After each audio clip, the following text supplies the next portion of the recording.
part of the reason why I think maybe methodological and ontological naturalism often collapse together is because, in a sense, if you do find evidence of some supernatural phenomenon, almost by definition, it's then become natural because you've got some evidence for it. So that's another sort of strange.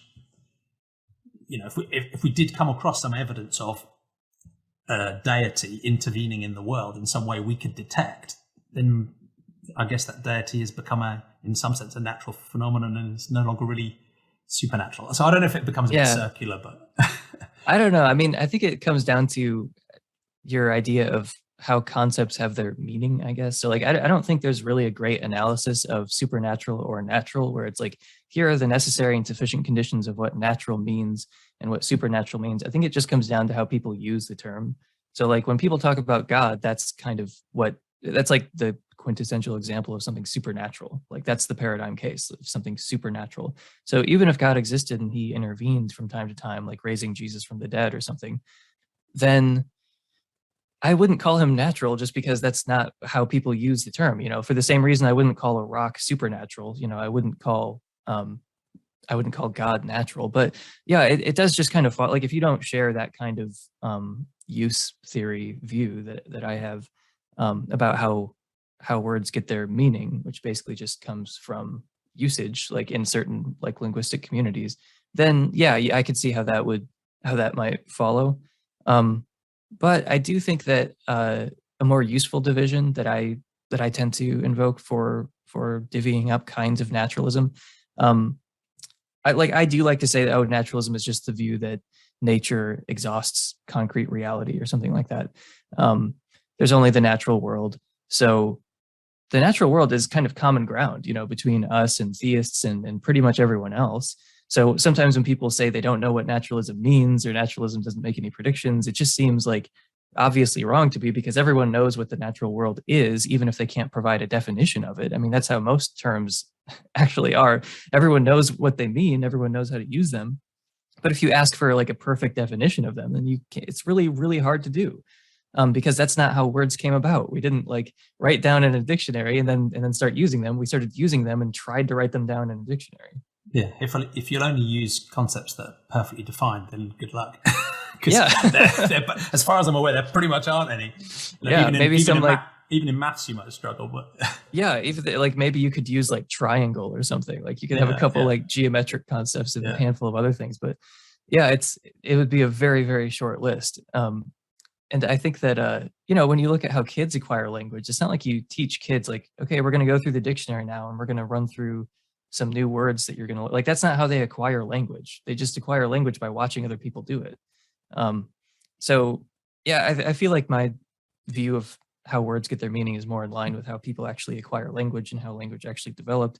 Some people, they seem to work from like, they just seem to grab the wrong end of the stick. I feel like they seem to think you can't use a term unless you have like a perfect conceptual analysis, necessary and sufficient conditions, no counterexamples, and then you're allowed to use it. Then it's meaningful. And it's like, I don't think that's right at all.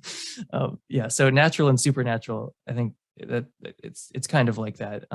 But I do think that naturalists typically, especially in philosophy, they're people who believe that science pretty much informs us as to what's real, and like the elements of physical science, like that's basically it. So that's like a very strict form of naturalism, but that's not a bad like starting point. It's like, okay, well, what's real is the stuff that science tells us about, and like that exhausts concrete reality. That's what naturalism means. And then there's a more like moderate form of naturalism, like, okay, maybe there are, in addition to those concrete things that science tells us about, there are all these abstract objects, like propositions or like non-natural like moral truths or something. And then there are liberal naturalists who add more things to their ontology, like some concrete stuff that most naturalists would not get on board with.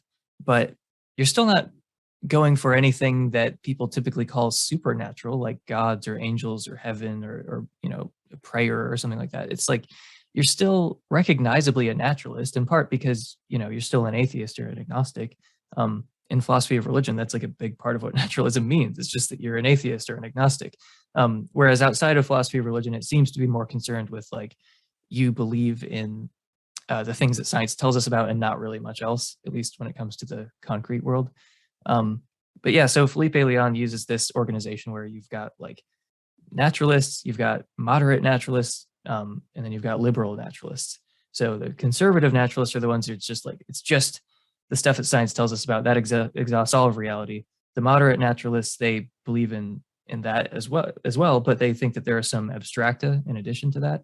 And then the liberal naturalists, they add even more stuff to their ontology, and I'm more in that category. Like I sometimes self-deprecatingly call myself a spooky naturalist, because I believe in all these things that most naturalists think are just kind of like spooky or like paranormal even.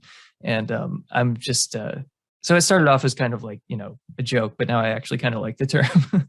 but yeah, I mean that's kind of how I view naturalism. It does help to start talking about science first, I guess, and like, okay, here's what we know from science. Is that all there is? Like, is John Carroll right that like the core theory exhausts all of our everyday world, and there's nothing over and above this equation that we can put on a whiteboard? And then you can kind of move farther and farther away from that into like liberal naturalism.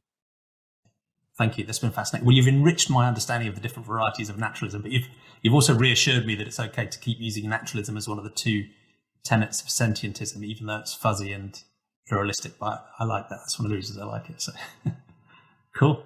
And we'll come back to some of the spooky stuff a bit later on as well.